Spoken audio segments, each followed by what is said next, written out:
En Internet tenemos mucha información acerca de nutrición y dieta vegana, pero pocas veces podemos oír la opinión de profesionales calificados.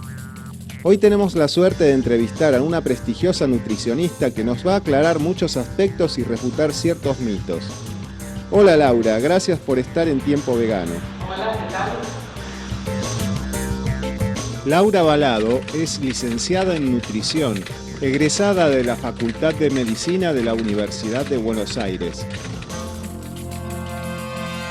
Laura, ¿el ser humano necesita consumir proteínas animales para llevar un estilo de vida saludable?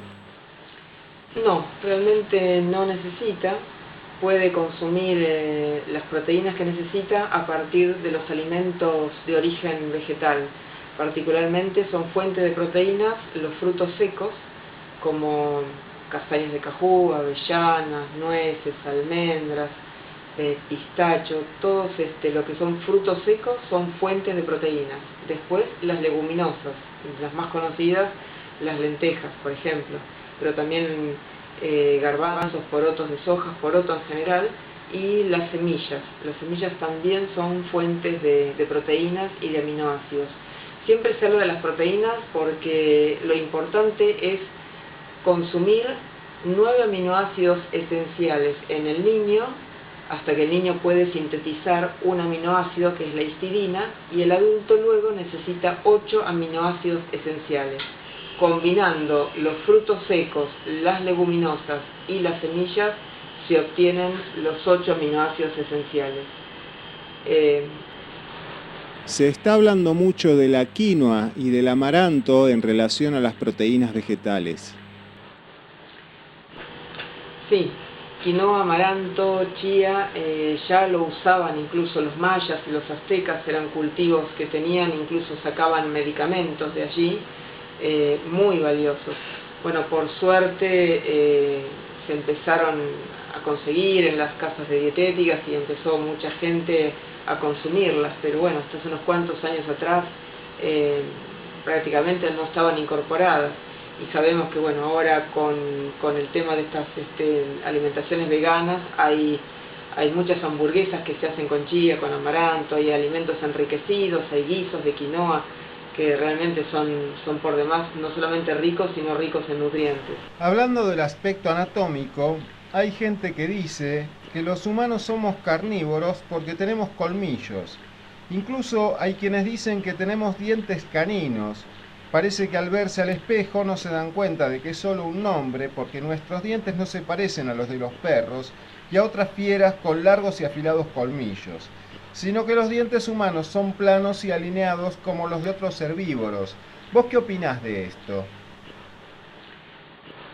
Sí, es curioso porque realmente el humano nunca en su historia tuvo ni velocidad, ni garras, ni fuerza muscular, ni aparato digestivo con enzimas para poder metabolizar proteínas de origen animal, ni la velocidad para cazar animales.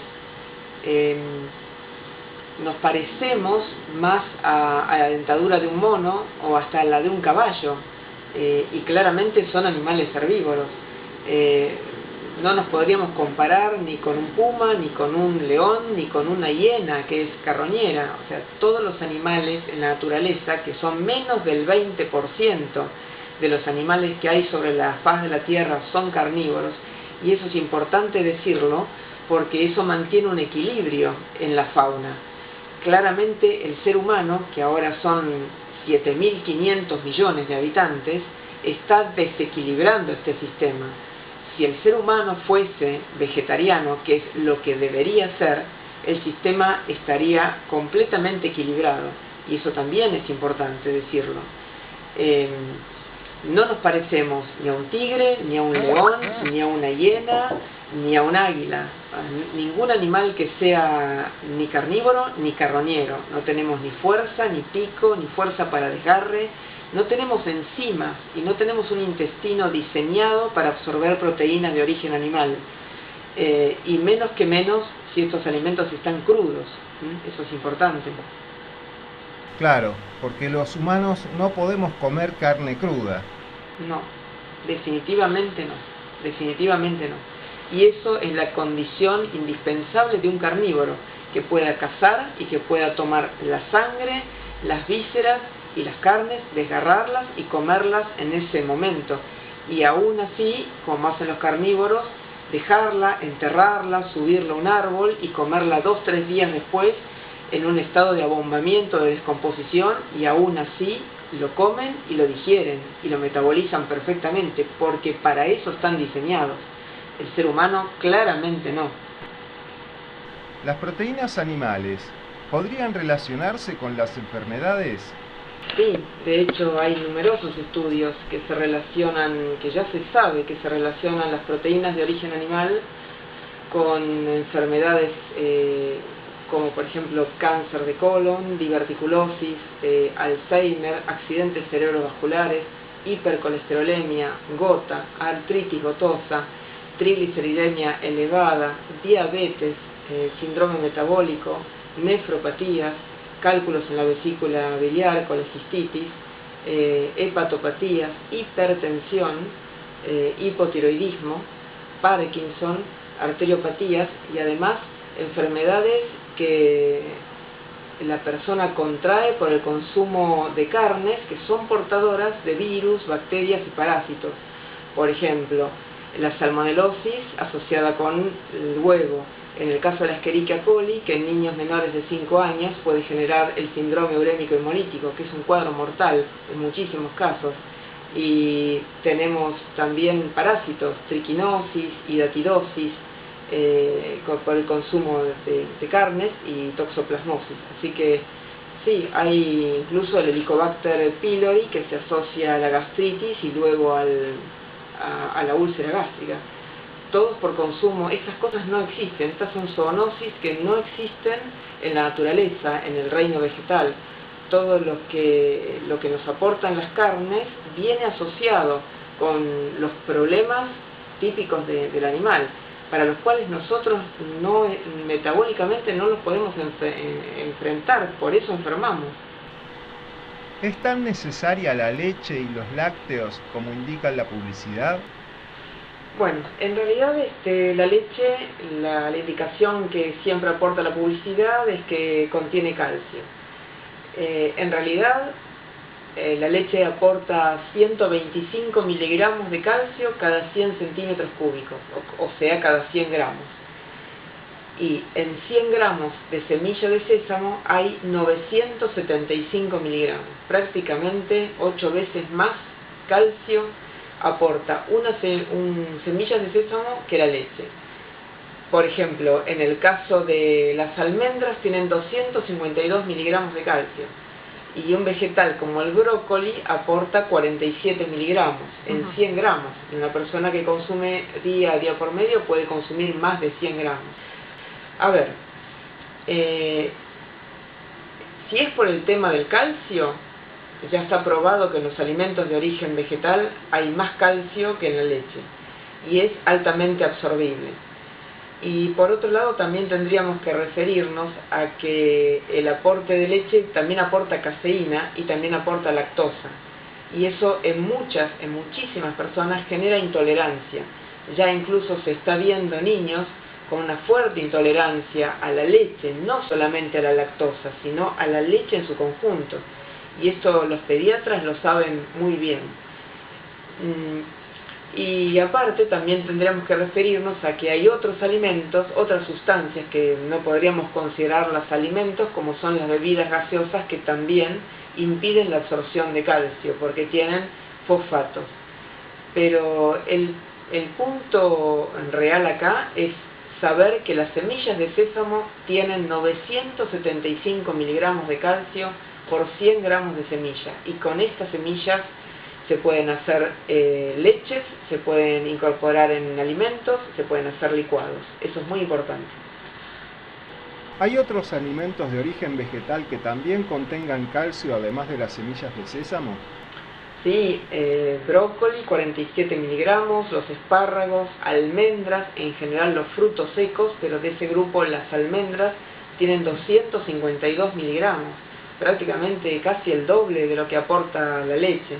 También la leche de soja. Así que sí, totalmente. ¿Qué explicación tiene, si la leche es tan indispensable para la alimentación humana como repite la publicidad, que los lácteos estén cada vez más modificados? Porque sacan la leche descremada, la leche sin lactosa, luego la leche adicionada con flúor, con calcio y con toda clase de probióticos y lactobacilos transgénicos. ¿Vos qué opinás de todo esto? A ver, el ser humano es un mamífero. Todos los mamíferos generan leche hecha, diseñada para su cría, de su especie. Y esa cría de esa especie toma leche hasta que esa cría tiene dientes y se puede alimentar por sí misma. El ser humano no escapa al resto de los animales. Y por otra parte, así como esto de que sea de vaca, ¿por qué de vaca? ¿Por qué no de mono o de cerdo? Si fuese el caso. La realidad es que el humano tiene que tomar leche de su madre humana hasta que, cerca del año, el niño ya puede comer otros alimentos y su madre deja de producir leche, como en las otras especies de mamíferos. Esto no escapa a la regla. ¿Por qué de vaca y por qué la industria comercialmente nos dice que tenemos que consumir leche hasta el día en que nos moramos? Bueno, es algo netamente comercial, eso está clarísimo y ya está probado. Y además esta caseína y esta lactosa, llegado a determinada edad, provoca intolerancias. Ya en tercera edad se sabe que la lactosa es muy mal tolerada, genera diarrea. Así que cuidado con eso. Tengo entendido que, según la opinión de muchos científicos, el propio calcio de la leche es contraproducente para el organismo. ¿Es posible que los lácteos produzcan efectos contrarios a los que habitualmente se le atribuyen? Sí, totalmente. Todos los alimentos que acidifican el medio impiden la correcta absorción del calcio. Por eso incluso hay otros alimentos que se llaman antinutrientes, porque todo antinutriente es lo que impide que un nutriente se absorba. En el caso de la leche aporta caseína. La caseína es una proteína acidificante. El calcio necesita una relación de calcio-fósforo determinada para poder absorberla. De otra manera, en realidad descalcifica, que es lo que hace la leche. Pero acá también es importante recalcar que esta leche está absolutamente modificada, tampoco es tal cual como sale de la vaca. Y además, aunque fuese tal cual, tiene y arrastra la modificación genética que se hace sobre el vacuno, los antibióticos que se hacen sobre el vacuno y además el sufrimiento de este vacuno, porque esto es algo importante. Todo lo que el animal sufre y vive en vida antes de que se lo mate o antes de que se le extraiga, en este caso, esta secreción, que es la leche, eso también forma parte del alimento y esto también es un antinutriente. Y esto es muy importante tenerlo en claro. Así como la leche aporta esta caseína que es acidificante y que descalcifica, así también hay otras sustancias, como dije antes, las gaseosas también aportan el ácido fosfórico que también descalcifica. Esto también es importante tenerlo en cuenta. Vos que trabajás en un hospital especializado en adultos mayores, ¿cuáles son las principales dolencias que podrías atribuir a una alimentación incorrecta? Bueno, en mi experiencia, yo hace más de 30 años que trabajo en hospitales públicos y bueno, hace muchísimos años que trabajo en tercera edad, en adultos mayores, y con dietas que son ricas en proteínas de origen animal. A partir de los 65 o 70 años ya se ve osteoporosis y ya se ven fracturas. Así que a veces relacionarlas con dietas vegetarianas es realmente un disparate. Es decir, que en tu trabajo has observado una gran cantidad de casos de fracturas relacionadas con osteoporosis en pacientes que durante su vida han tenido un alto consumo de lácteos. Sí, perfectamente. Con alto consumo de lácteos he visto osteoporosis, he visto fracturas y en pacientes jóvenes que son de tercera edad, pero que son jóvenes. Y también lo que se ve relacionado al consumo de proteínas y de lácteos es intolerancia a la lactosa. Y esto es muy importante porque esa intolerancia a la lactosa, cuando la persona insiste con esta leche, con el consumo de la leche, hay una inflamación de la mucosa intestinal y eso a veces genera otras patologías más graves. Totalmente, sí. Las dietas totalmente vegetarianas, ¿cubren los requerimientos de zinc y hierro? Sí, totalmente. El zinc se encuentra en los frutos secos, particularmente el mayor dador es en las nueces, pero todos los frutos secos son fuentes de zinc. Hierro, que se hablaba mucho de si es absorbible o no el hierro de los vegetales, y realmente hay numerosos estudios que indican que sí, es absorbible el hierro que aportan los vegetales, particularmente lo tienen las lentejas, pero las semillas todas también aportan tienen un buen aporte de hierro. Y algo que quiero recalcar es que hay estudios sobre dietas vegetarianas y el riesgo de padecer una enfermedad cardíaca en alimentación vegetariana se reduce en un 24%. Y hay un estudio que es importante si pueden entrar en internet y verlo alguna vez, es el del doctor Harold Surhausen, que fue premio Nobel de Medicina, que ha estudiado toda su vida, se ha dedicado al cáncer y que ha dicho que en toda dieta vegetariana el riesgo oncológico disminuye drásticamente, disminuye de una forma muy importante. Así que hay dos cosas bien claras, como disminuye el nivel de colesterol en sangre, disminuye la probabilidad de hacer accidentes cerebrovasculares, disminuye la probabilidad de enfermedad coronaria y disminuyen los riesgos oncológicos. Bueno, además hay que tener en cuenta que hay gente de escasos recursos que muchas veces por estas enfermedades se ve forzada a gastar más de lo que puede en tratamientos, medicamentos, etcétera. Sí, totalmente. Una persona que enferma, ya sea de cáncer, ya sea de una patología coronaria, va a estar mucho tiempo en ese estado de morbilidad, en ese estado de enfermedad, requiere insumos médicos, requiere aparatología, requiere estudios, requiere que esa persona quede inhabilitada en su quehacer diario, en un prolongado tiempo. Y además uno se pregunta si, bueno, todas las industrias de los fármacos realmente no les interesa más que la persona esté enferma mucho tiempo y que requiera una cantidad increíble de fármacos y de aparatología, porque realmente sabiendo que las dietas vegetarianas son absolutamente saludables para la persona y para el medio ambiente, porque son ecológicas. Todo lo que la industria ganadera hace para que el ganado esté en pie y no se enferme, y todo lo que pone de hormonas para que crezcan rápidamente, y el alimento que se les da, la cantidad de agua, la emisión de gases, todo es antiecológico. Entonces la pregunta sería, ¿por qué no se incentiva el consumo de vegetales? ¿Por qué no se incentiva una dieta vegetariana? Y eso nos evitaría contaminación del medio ambiente y haría que las personas tengan un mejor estado de salud. Entonces, ¿cuál es el sentido de no incentivar este tipo de alimentación? Eso sería una pregunta.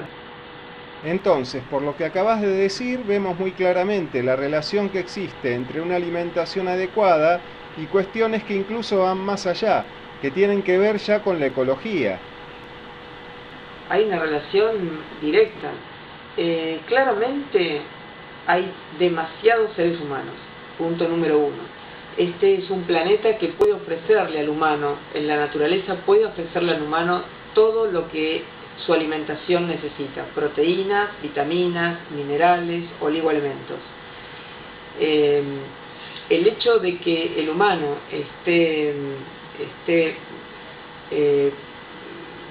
tenga ganado para consumo, en realidad está desvirtuando el equilibrio ecológico, y eso es algo muy importante decirlo, porque estos animales que se crían desmedidamente, desmesuradamente y que además consumen alimentos de origen vegetal y que a su vez dan poca carne para terminar alimentando una población, terminan desequilibrando el sistema. Y es lo que estamos viendo, no hace falta saber demasiado.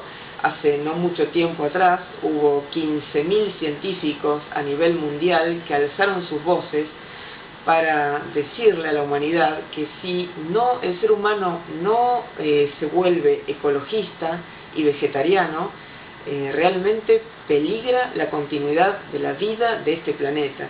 Y eso no lo digo yo, lo dicen 15.000 científicos, lo dice básicamente todo el mundo. Esto es una realidad. El ser humano tiene que tomar conciencia de que no pertenece a ese 20% de animal carnívoro. No pertenece. Pertenece al 80% de los herbívoros que sirven para tener un equilibrio de fauna, de flora en este planeta. Entonces, quiere decir que los humanos están consumiendo alimentos que no le corresponden, lo cual se traduce en un terrible impacto ecológico. Por ejemplo, se sabe que ya fue devastado el 80% del Amazonas, principalmente para la producción de soja destinada a la industria porcina y a la ganadería en general. Es una prueba contundente de que el desequilibrio causado por los humanos se debe principalmente a que no solo somos muchos, sino que somos carnívoros. Sí, claramente. No hay ningún planeta en el universo que pueda soportar 7.500 millones de habitantes que estén deforestando y que estén consumiendo animales, y que parte de esa deforestación sea para cultivar alimentos que van a destino animal, y el animal básicamente termina dando poco alimento para la humanidad. O sea que todo esa gran cantidad de alimentos de origen vegetal que se destina a los animales tendría que destinarse a los seres humanos, y los animales tendrían que vivir en un equilibrio natural. Nosotros no tendríamos que tener millones y millones de cabezas de ganado para único destino final su masacre en un matadero.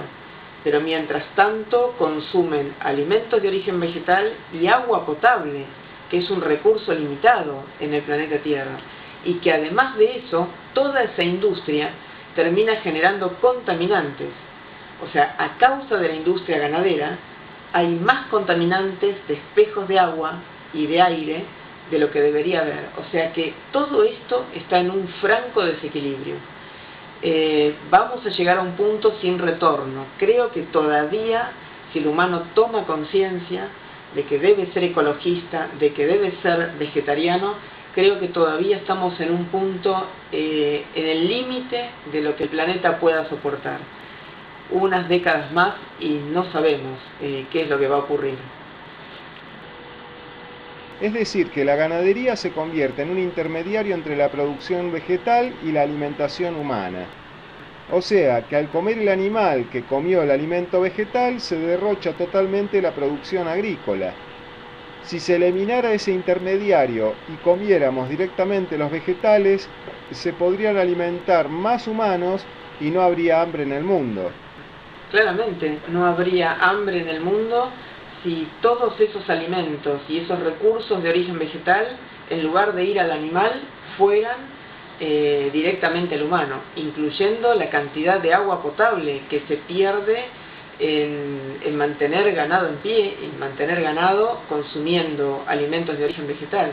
Por supuesto que claramente se acabaría el hambre en el mundo si se cultivaran semillas, granos, frutas, vegetales, y hay suficiente espacio para eso, porque parte del espacio que da la tierra está ocupado por ganado y está ocupado por maquinarias y toda la infraestructura que genera el descuartizamiento de un animal y todo el contaminante que sale de esa industria, no solamente de gas metano, sino que esa industria además de tener gas metano en el caso de producción de animales, también de los cueros, que termina generando una industria paralela del cuero que genera volcar en la tierra cromo y sustancias altamente tóxicas que se utilizan para el curtido de esos cueros. Todo eso tendría que desaparecer. No es solamente el consumo de la carne en sí misma, sino las industrias paralelas a partir del desguace de ese animal, la que generan grandes cantidades de tóxicos. Eso es importante. A lo que le tendríamos que sumar el ahorro del inmenso gasto de recursos que ocasiona el tratamiento médico de las enfermedades provocadas por una mala alimentación. Totalmente. Todas estas enfermedades como las arteriopatías, el accidente cerebrovascular, los infartos agudos de miocardio, muchos tipos de neoplasias, de cáncer de colon, de diverticulosis, celiaquía, Alzheimer, enfermedad de Crohn. Hay numerosas enfermedades que tienen tratamientos prolongados, lo que en medicina se llama morbimortalidad. La morbilidad es muy larga, ese estado de enfermedad es largo, requiere personal médico, internación hospitalaria, requiere fármacos. Es un costo muy elevado para una persona que está claramente enferma durante mucho tiempo y que finalmente va a tener una mortalidad, y esas enfermedades tienen una mortalidad muy alta. Imagínate todo ese recurso humano, medicamentoso, tiempo y el estado en el que la persona está inhabilitada por culpa de esa enfermedad prolongada. Todo eso se puede solucionar con una dieta vegetariana. Siempre se habla de la pirámide nutricional como un esquema inamovible y el único oficialmente aceptado. ¿Vos qué opinás? ¿Esto debe acatarse como un conocimiento incuestionable o hay cambios de puntos de vista en cuanto a las tablas nutricionales? Sí, eso va cambiando y seguirá cambiando, porque se hacen estudios poblacionales, porque se estudian enfermedades, por qué ocurren, cuál es la relevancia de la alimentación en esas enfermedades. De hecho, en los años 80, la pirámide nutricional era una pirámide, seguía teniendo como base los hidratos de carbono, porque en realidad es la base de nuestra alimentación. Nuestra alimentación debería estar provista por un 60% de nuestras calorías diarias, tienen que estar provistas por cereales, ese grupo energético. Después, en los 90, se transformó la pirámide en una elipse, y ahora en la actualidad no es ni pirámide ni elipse, es un círculo, donde en el centro de ese círculo está como componente nutricional el agua. Se le está dando una importancia, un valor muy importante al consumo de agua potable, y seguirá cambiando, porque en realidad tenemos que evolucionar hacia una dieta vegetariana. Eso tiene que ser así, es una evolución innegable. Si el ser humano quiere vivir más tiempo con mejor calidad de vida y no tener enfermedades que provocan las proteínas de origen animal y las grasas de origen animal, tiene que evolucionar hacia una dieta vegetariana.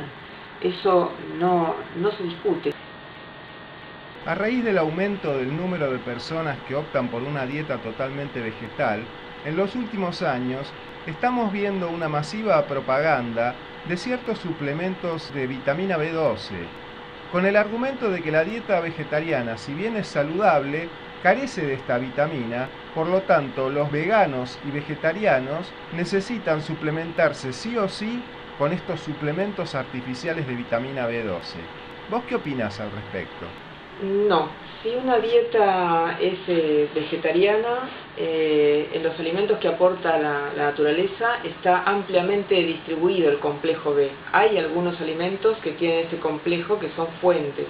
Por ejemplo, las algas, el brócoli, espárragos, brotes de soja y fundamentalmente las setas, champiñones, portobelo, todo lo que son hongos. Ahí eso está altamente, una fuente importante. En las algas, en el caso de las algas, se llega a 50 microgramos.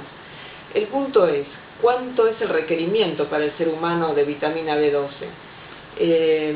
Y es muy poco lo que el humano necesita. Se estima que en un adulto mayor son entre 1 y 2 microgramos. En la naturaleza está formando parte de un complejo. En ese complejo hay 12 nutrientes: tiamina, riboflavina, ácido nicotínico, que es lo que la gente conoce como vitamina B2, B6, cianocobalamina, que es la vitamina B12, pero en ese complejo aparecen otras sustancias, biotina, ácido fólico, ácido pantoténico, etc. Es un complejo indivisible. Estos alimentos que aportan complejo B, todos tienen los 12 nutrientes, algunos en mayor o menor escala, pero están presentes los 12 componentes. Lo que pasa que la vitamina B12 en la naturaleza se considera como que existe en trazas, muy pequeña cantidad. Por 100 gramos de alimentos, de un alimento como brócoli o espárragos, puedo tener 0,2, 0,3 microgramos. Pero realmente el humano necesita 1 microgramo. Consumiendo 100 gramos de esto, 100 gramos de lo otro, algo de brotes de soja que tiene algo más, y una vez por semana algún alimento que tenga algas, ya completo el microgramo a 2 microgramos diarios. Así que no se necesita suplementarlo. Y por otro lado, las semillas tienen una forma de provitamina B12, como pasa con los vegetales amarillos anaranjados, como la zanahoria o el zapallo, que tienen naturalmente una forma de provitamina B. Son beta-carotenos, provitamina A, perdón, son beta-carotenos. Entonces, las semillas, una vez que ingresan al organismo, que son provitamina B12, el organismo, en el colon, en el intestino, que existen dos tipos de flora, una flora fermentativa y una flora putrefactiva. En las dietas vegetarianas, la flora fermentativa está aumentada con respecto a la putrefactiva, que está más disminuida. Y esta flora fermentativa es la que finalmente completa la absorción de la vitamina B12. Lo que pasa es que en las dietas donde la gente consume proteínas de origen animal y todo tipo de nutrientes, la flora putrefactiva está muy elevada, y esta flora es la que impide la absorción de vitamina B12.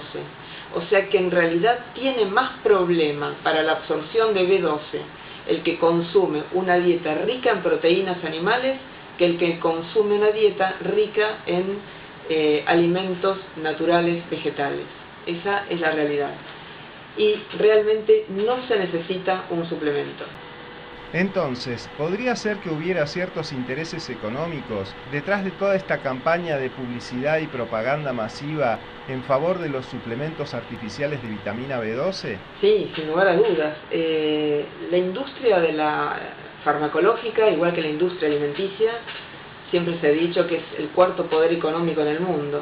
Así que imagínate la cantidad de estudios que se pagarán y se publicarán pagos por estas industrias, haciéndole creer a la gente que tiene la necesidad de un fármaco que no necesita. Esto pasó toda la vida, no es nuevo.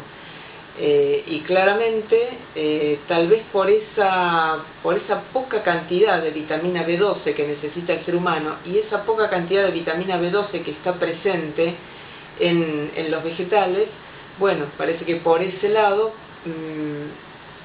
desde la farmacología se ha hecho creer a la gente que necesita un suplemento, y por otro lado es un suplemento que no es económico, y que bueno, si la gente cree que lo necesita, muy posiblemente lo consuma, pero la realidad es que no se necesita. Está claro que no es necesario suplementarse siempre y cuando la dieta sea equilibrada, bien planificada, completa y con todos los alimentos que vos mencionaste al principio. Exactamente. Una persona vegetariana debe tener claro qué debe consumir. Hay 4 grupos de vegetales que se dividen por sus nutrientes y se dividen también por sus colorantes, por el color, por el pigmento que poseen. Los blancos, como por ejemplo la papa, los amarillos anaranjados, como por ejemplo la zanahoria y el zapallo blanco, los verdes, que son ricos en clorofila y normalmente en complejo B y en provitamina A, y los rojos azules, que en este grupo también están los que no varían de color en su pigmento, que son solamente rojos. Uno debe consumir esos 4 grupos diariamente. Debe consumir el grupo de las leguminosas, principalmente lentejas, garbanzos, porotos.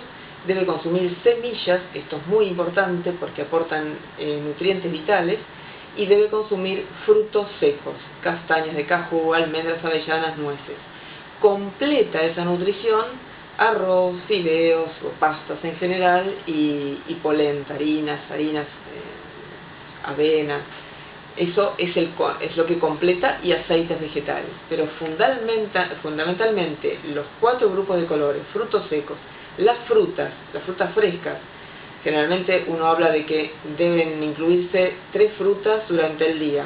Una de ellas debería ser un cítrico, por el aporte de vitamina C.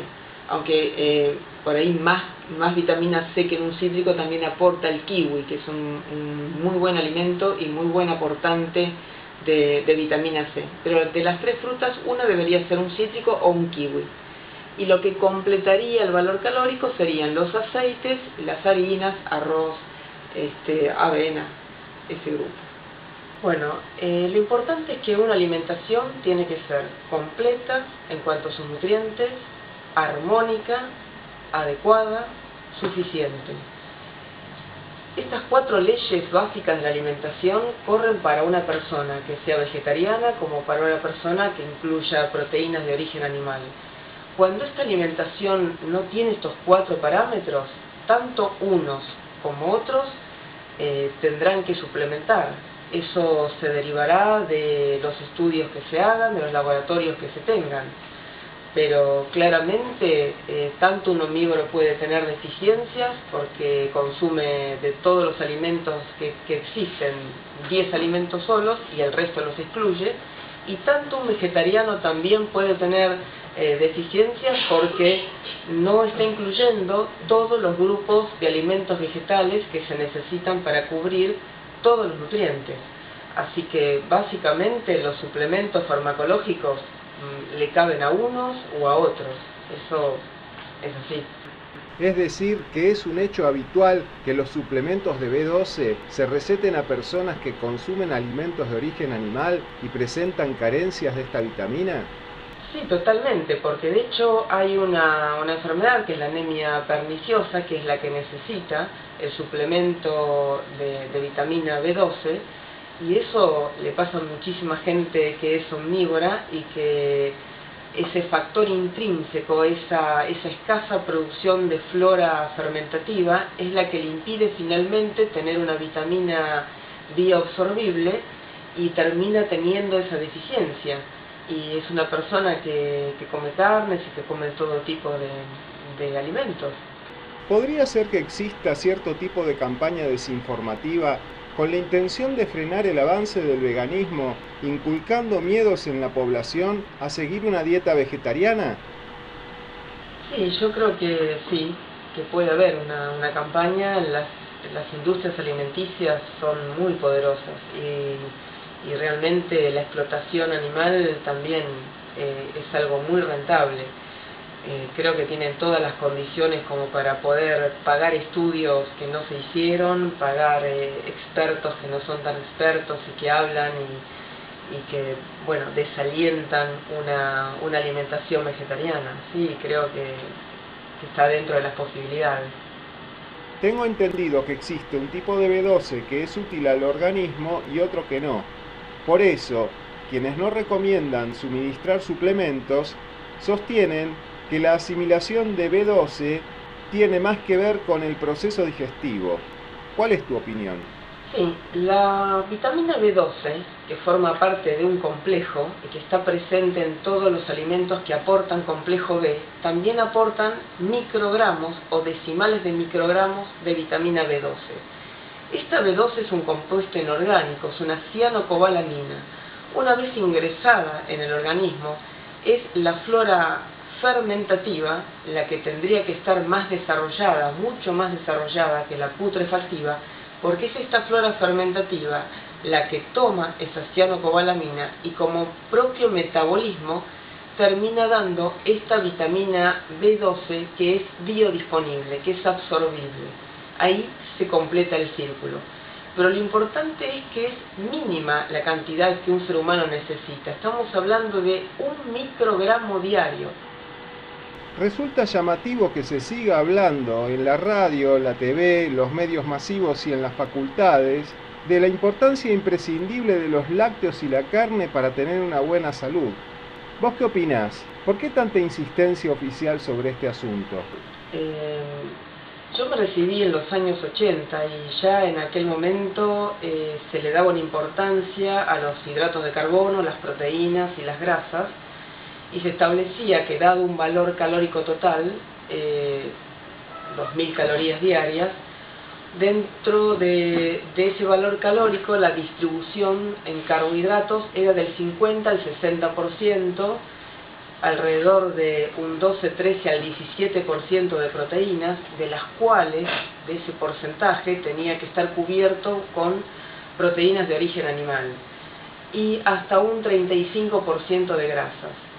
Eso que correspondía a la pirámide nutricional, que en aquellos años era una pirámide cuya base eran hidratos de carbono, se fue modificando. Y esto no es estanco, se va a seguir modificando, porque luego de esta pirámide fue el óvalo nutricional, ya había bajado un poco las proteínas de origen animal, y actualmente se habla de un plato, es un círculo, donde un poquito más también se han bajado las proteínas.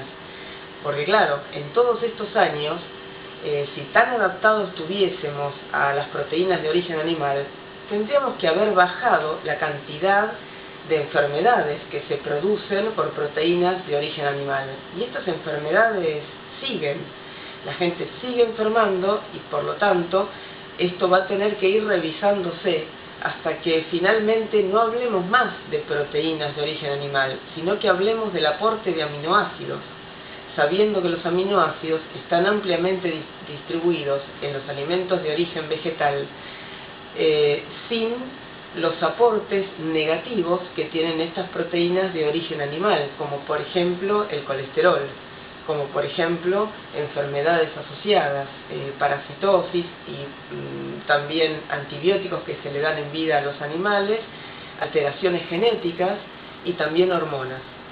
Entonces vamos a tener un aporte de aminoácidos sin todo lo negativo que aportan los alimentos de origen animal.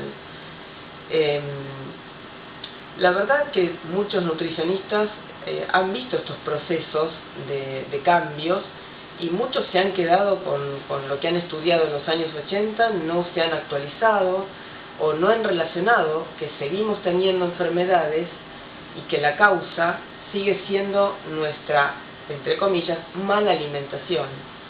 Así que eso es importante. A pesar de todas las evidencias, los nutricionistas siguen recomendando la carne, los lácteos, insisten en la suplementación con vitamina B12 artificial. Por supuesto, no hacen más que repetir sin cuestionar todo lo que aprendieron en la universidad. ¿Es posible que el lobby de la industria ganadera y farmacéutica estén detrás de la financiación de estudios con resultados tendenciosos y su promoción en el ámbito académico? Todo demuestra que estos estudios financiados por corporaciones privadas se infiltran en las universidades y de ahí pasan directamente al ámbito profesional. ¿Será por esto que finalmente se repite como un dogma científico algo que va en contra del sentido común, como beber la leche de otro mamífero o inocular vitaminas artificiales como los suplementos de B12? Sí, claramente las empresas, tanto las industrias farmacéuticas como las alimenticias, son el cuarto poder económico en el mundo. Así que hay muchos estudios tendenciosos y claramente pagos por empresas alimenticias. Esto es, sin lugar a dudas, así.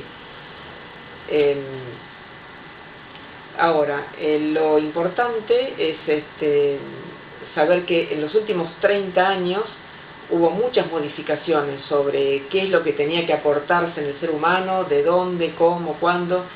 Ha evolucionado mucho y también hay muchos estudios que no tienen nada que ver con las industrias.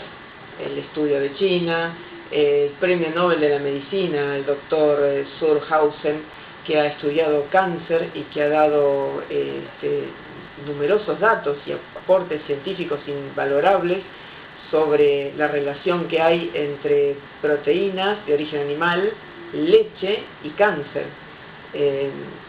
Así que eso está por demás comprobado. Todos los estudios que hay y que son tendenciosos, claramente hay una industria que pone mucho dinero para que el estudio, que no se sabe bien qué fuente tiene, qué campo de acción y cómo se hizo el doble ciego, cómo se ha estudiado, y bueno, aparecen como titulares en diarios, y bueno, y hay médicos también prestigiosos que también están pagados por estas industrias. Esto no es nuevo, es la historia de la humanidad realmente. Hay quienes dicen que la alimentación vegetariana y el avance del veganismo se deben a una especie de moda, lo ven como algo pasajero. ¿Vos qué opinás? ¿Esto es algo que viene desde hace algunas pocas décadas o se tiene conocimientos de esta filosofía de vida a lo largo de la historia? Sí, hay civilizaciones, pueblos 100% vegetarianos, históricamente. Los himalayos, los esenios, los tibetanos, son longevos, no tienen cáncer.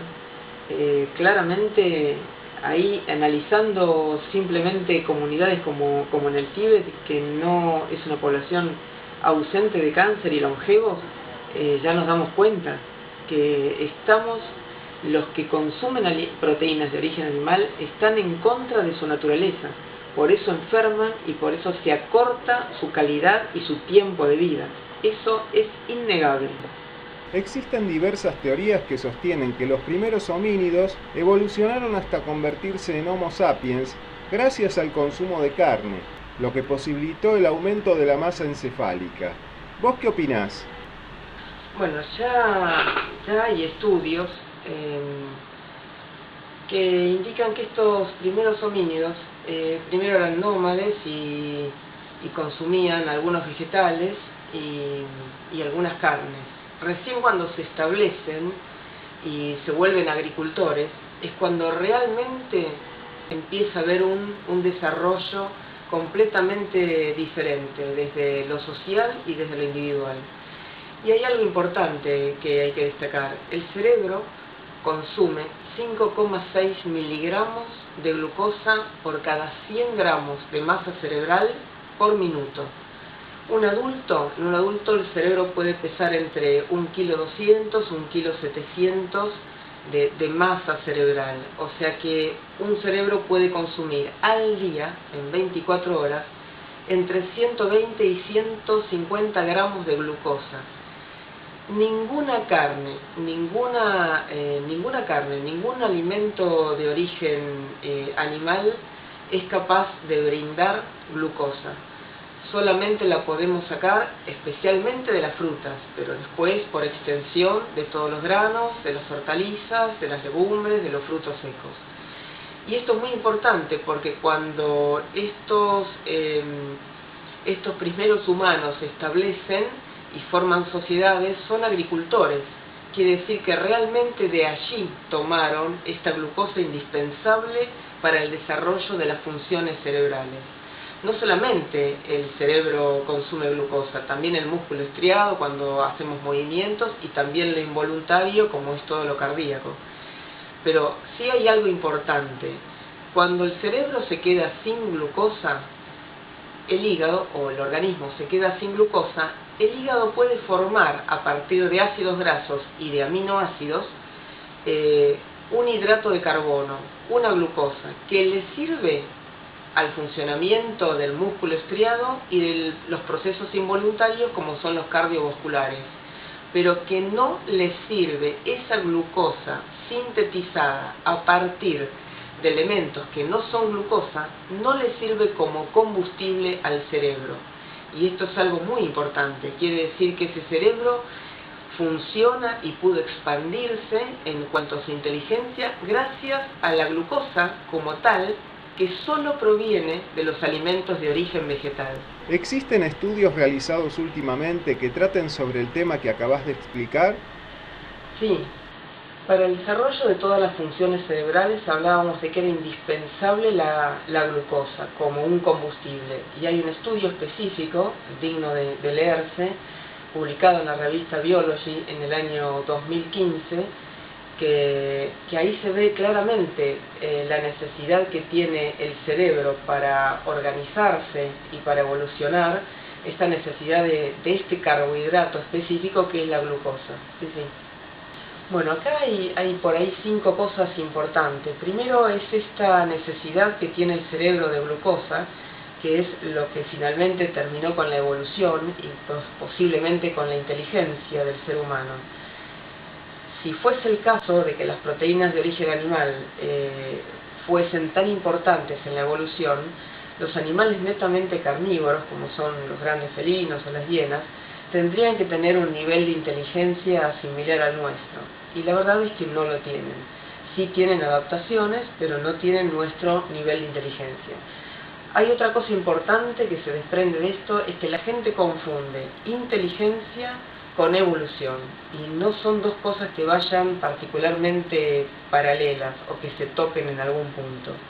Lo otro importante es que todo aquel que defiende las proteínas animales en su alimentación, creo que se está olvidando algo muy importante, que es estas proteínas de origen animal producen en el organismo enfermedades que se pueden producir a lo largo de 10 años, 15 años, pero que finalmente se producen.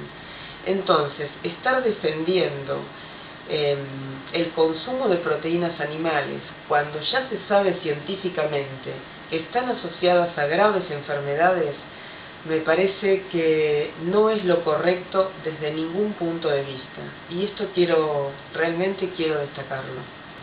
El genetista Stephen Oppenheimer también se preguntó por qué los carnívoros por antonomasia, como son los leones, las hienas, no tenían este grado de inteligencia similar al nuestro.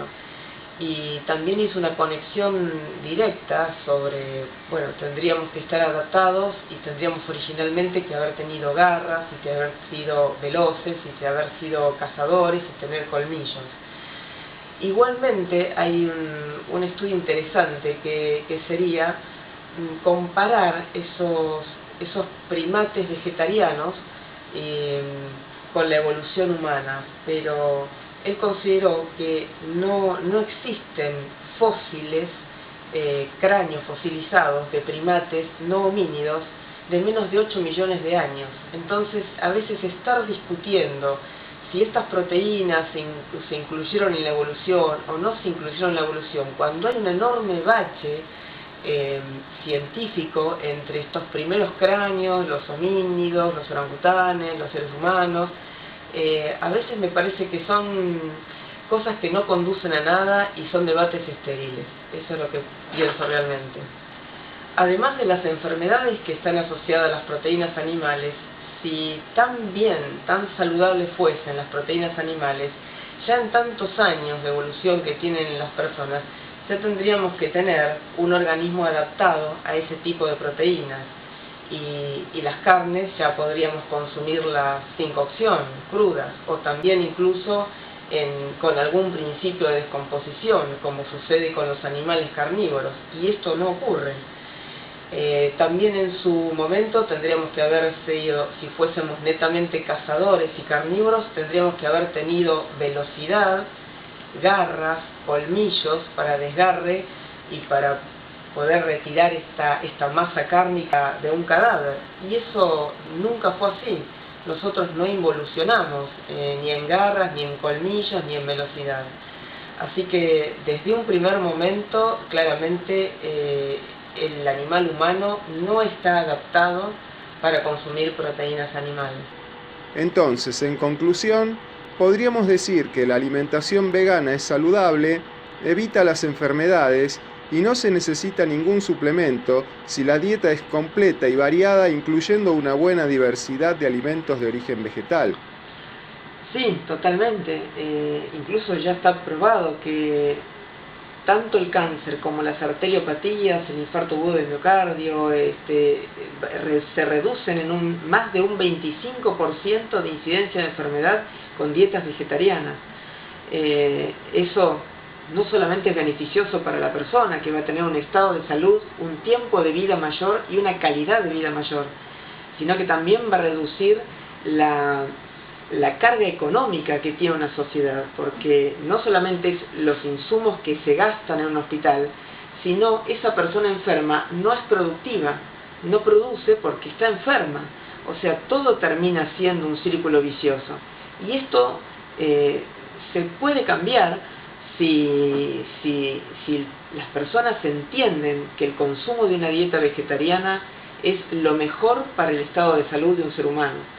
Porque debe entenderse que el ser humano no es carnívoro, no hay forma, no hay ninguna parte de su organismo y de su metabolismo que nos esté indicando que puede alimentarse con proteínas de origen animal sin enfermar. Está claro que si una persona consume todos los vegetales, hay 4 grupos de colores, los vegetales hay 4 grupos, son los verdes, los amarillos anaranjados, los rojos que tienen un pigmento que se llama licopina y los azules, los rojos azules y los blancos.